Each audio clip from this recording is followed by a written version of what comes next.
కుసుమహర కుసుమహర కుసుమహర. కుశలత. రోజంతా నౌకరీ చేసి అమితంగా విసిగిపోయినప్పుడు కాస్త ఆనందంగా కూర్చోవాలని తోస్తుంది.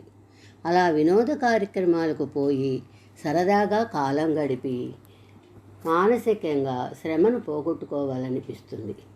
ఇది మామూలుగా మనం అనుభవించేదే, లోకంలో అందరూ చేసేదే. కానీ హరప్రభువు మన మనసుని అన్ని విషయాల నుంచి భగవానునిలో, ఆ నామస్మరణలో లగ్నం చెయ్యమని ప్రతి లేఖలోనూ చెప్తున్నాడు.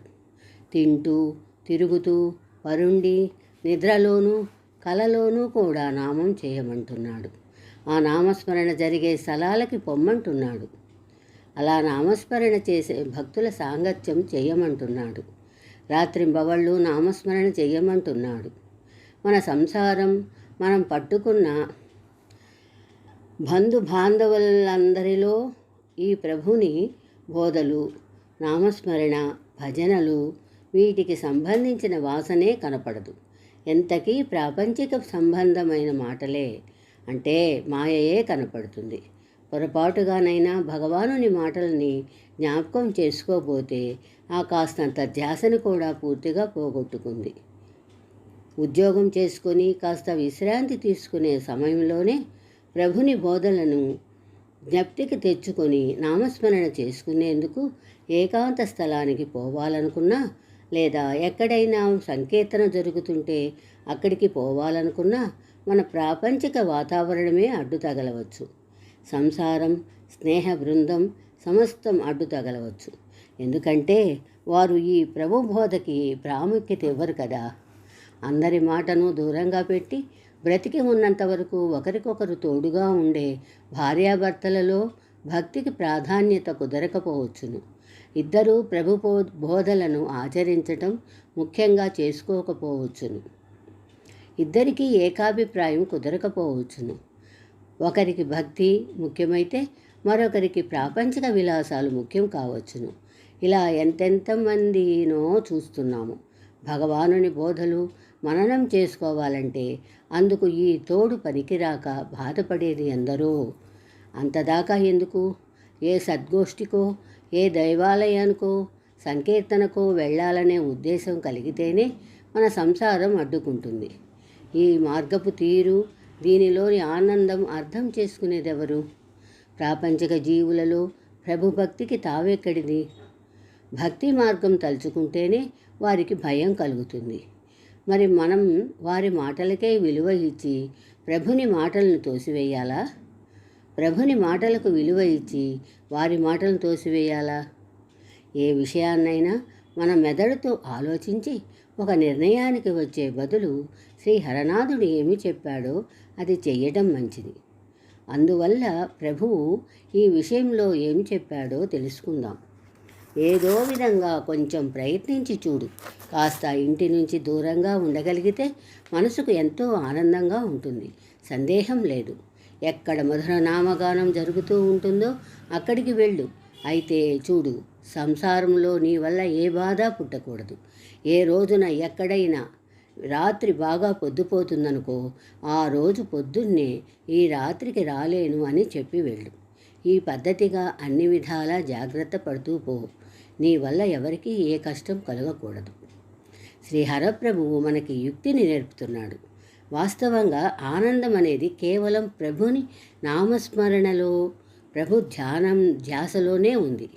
ఇంకా ఏ ప్రాపంచిక ఆనందమైనా ఆనందంగా కనపడే దుఃఖమే.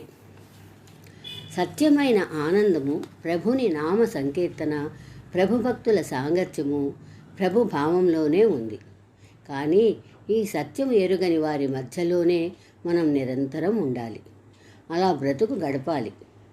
కాబట్టి ప్రభువు చెప్పినట్లు యుక్తిని ఉపయోగించి ఆయన చూపిన మార్గంలోనే నడవాలి. అప్పుడు ఇంట్లో వారికి కానీ ఎవరికీ కానీ బాధ కలగదు. అలాగే ప్రతిరోజు చేస్తుంటే క్రమక్రమంగా సత్యం బయటపడిందనుకోండి, ఇంకా ఎవ్వరూ ఏమీ చేయలేరు. ఒక అలవాటును పోగొట్టగలిగేదెవరు? కానీ అలా ఆచరించడానికి ముందు మన మనస్సులలో ప్రభు భక్తి కావాలనే ఆరాటం పెరగాలి. కొద్ది మాత్రంగా కూడా కాదు, బాగా ఆరాటం పెరగాలి. మనలో ముందు ఆరాటమే లేకపోతే ప్రభు చెప్పిన యుక్తితో మనకి అవసరమే కలగదు. మరి ఆ ఆరాటం ఎప్పుడు మనలో కుదురుతుంది? ఎప్పుడు ప్రాపంచిక వాతావరణం ఎడల రోత కలుగుతుందో అప్పుడు ఆ ఆరాటం కుదురుతుంది. ఎప్పుడు ఈ సంసార కూపంలో నుంచి బయటపడతామా అనే తపన బయలుదేరుతుంది. అప్పుడే దైవ ధ్యానం వైపుకి దృష్టి మరలుతుంది. ముందు ఇక్కడ నుంచి చూపు మరల్చాలనే కోరిక బలవత్తరం కాకపోతే మనం ప్రభు బోధని విన్నా ఏమని ఆలోచిస్తాం? ఇంట్లో వారికి ఈ దేవుడు భక్తి నామం ఇవి గిట్టవు. ఒకవేళ నేను అటు పోబోయినా నేనేదో పాడైపోతానని భయపడుతున్నారు. వారి కోసం నేను ఆగిపోతున్నాను. ఇలా మనమే సర్ది చెప్పుకుంటాం. మనవారు మనని ఆపుతున్నారనే మాట మనలోని అనాసక్తిని కప్పిపుచ్చుకునేందుకు పనికి వచ్చే వంక. అసలు మనలో ఆ వైపు చూపు స్థిరపడలేదనేది సత్యమైన విషయం.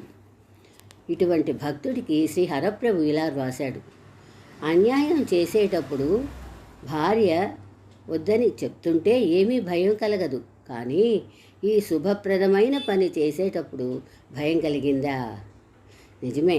మనం దేనికి ప్రాధాన్యత ఇస్తున్నామో, ఏది చెయ్యాలని తీవ్రంగా సంకల్పించుకున్నామో దానికి వ్యతిరేకంగా ఎవరు ఏమి చెప్పినా లక్ష్యం చెయ్యదలుచుకున్నది చేసే తీరతాం. లక్ష్యం చెయ్యమన్నమాట. చెయ్యదలుచుకున్నది చేసే తీరతాం. అటువంటప్పుడు మనం పనులలో శుభాశుభాలు గుర్తెరిగి శుభకార్యాలు చేసేటప్పుడు ప్రభువుని ఎదురుగా పెట్టుకొని పూనుకోవాలి. ముందు వెనకలాడకూడదు. దీక్ష బట్టి చేస్తుంటే దైవీ సహాయం లభిస్తుంది. దైవధ్యాసలో మునిగిన వాని జీవితంలోకి మాయ చొరబడటానికి భయపడుతుంది. అలా మన సంసారపు అడ్డుని తొలగించుకొనవచ్చును. ఒకవేళ అలా జరగదా, మన కర్మఫలం అనుభవిస్తామని అనుకుంటూ మనలో ఏదో దోషం వల్ల ఇలా జరుగుతోందని ఎంచుకోవటం ముఖ్యం. మనం ఎంత పెట్టి పుట్టామో అంతే మనకు దక్కుతుంది. కాబట్టి మనమే దోషులమని అనుకోవటం సరి అయిన పని.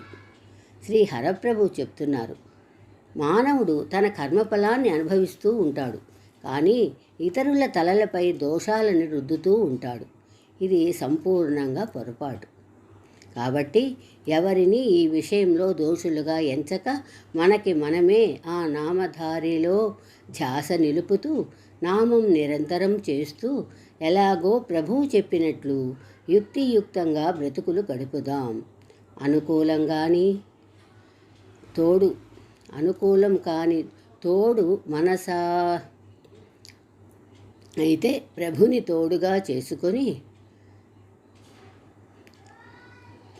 మన మార్గంలోనే ముందుకు పోదాం. కృపావతారుడి కృపా విశేషం వల్ల మనకున్న తోడు ఈ మార్గంలోకి మరలిందా, ఆ భాగ్యం, ఆ అదృష్టం వర్ణనాతీతమవుతుంది. ఏది ఏమైనా సమయపు విలువ తెలుసుకుందాం. క్షణం కూడా వదలకుండా ప్రభు సాంగత్యం, ప్రభు భక్త గోష్ఠి, ప్రభు సంకీర్తనానందం, ప్రభు భావ మాధుర్యంలో బ్రతుకులు గడుపుతూ అంతమైపోదాం.